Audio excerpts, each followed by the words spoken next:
we were not convinced with the answer. So we thought about the meaning, and we said that I think it means more than that.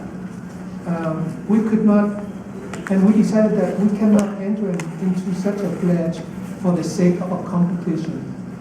So we went to the advisor, the big advisor. We told him that we couldn't really make the pledge, and we really should withdraw our name from the participation.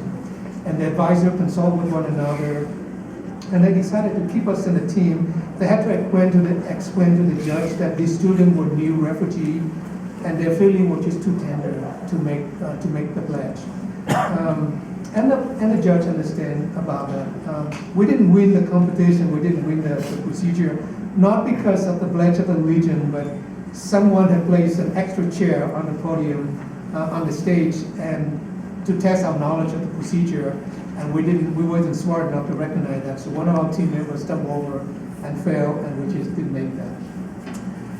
We thought hard, I thought very hard about the meaning of the Pledge of Allegiance, and developed an appreciation and a compassion and the passions and the commitment for the pledge. After I have met the requirement to become a naturalized U.S. citizen some 4 years after that, I made my first allegiance to the flag in a courthouse here in Utah, with all the feeling and emotions of a new U.S. citizen. From then on, the USA is my new homeland.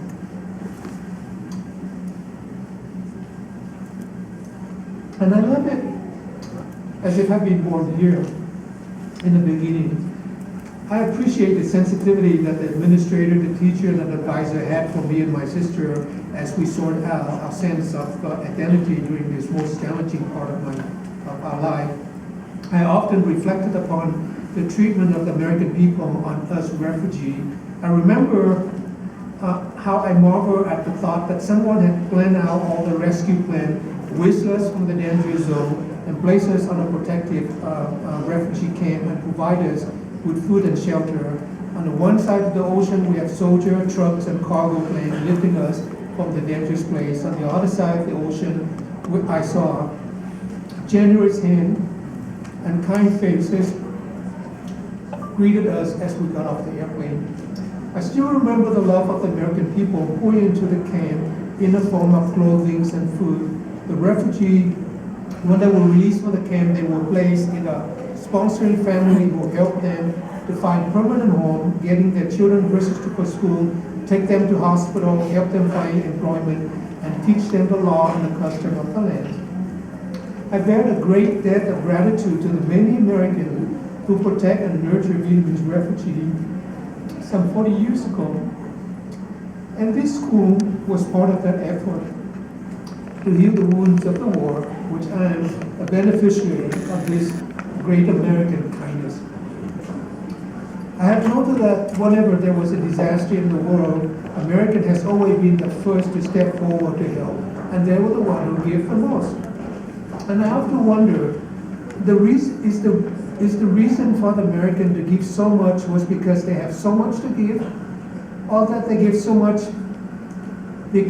or that they have so much because they give so much? And my conclusion today is that they have so much because they give so freely. I think this is something very unique about Americans, to have a great capacity to care. We want to share our success with others, and sometimes at the detriment of the people we try to help. And this earned us the label ignorant American. But during the first year of living in this land, I had many opportunities to help my countrymen who were latecomer refugees to navigate their livelihood in this huge strange land. I spent many days in court, hospital, and police department to help untangle problems refugees make for themselves because of misunderstanding of the culture, custom, or just simply arrogant ignorance of the law. Some of the misunderstanding of my healthcare profession because sign left on the body from topical treatment of the common cold, which was seen as evidence of child abuse or spouse abuse. Others were over discipline of children or even treatment of a spouse. Some refugees sadly carried with them survival skills that they acquired during the wartime, the evasions of the law, the ability to see cracks in the law and regulation and take advantage of it. Some of these refugees did not realize that those survival skills that they gained during the war no longer needed in this peaceful land, and that they can be successful in a fair game. America has more than enough opportunity for anyone who wants to partake in the American dream. Yes, in America you can be honest and successful at the same time, which does not exist in many places around the world. Throughout the year, I have evaluated my value system and left some of my value system and belief behind because they were not compatible for my well-being, and retain many of those that are my core value as Asian. I embrace American history. I claim that to be my own history. The victory, the defeat, the progress we made, I feel the pain of our history and the effort that we made to repair the damage in history. I believe that America has a soul and a conscience.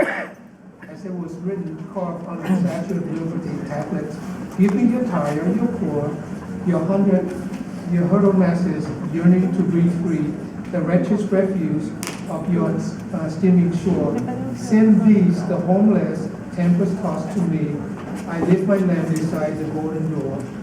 Each time I pledge allegiance to the flag and sing the national anthem, I do it with a swelling heart of an American. So, my beloved student, and especially the immigrant student, go forth and pay the price of freedom, gaining an education, participate in free democracy, and find your rightful place here in the great land of America.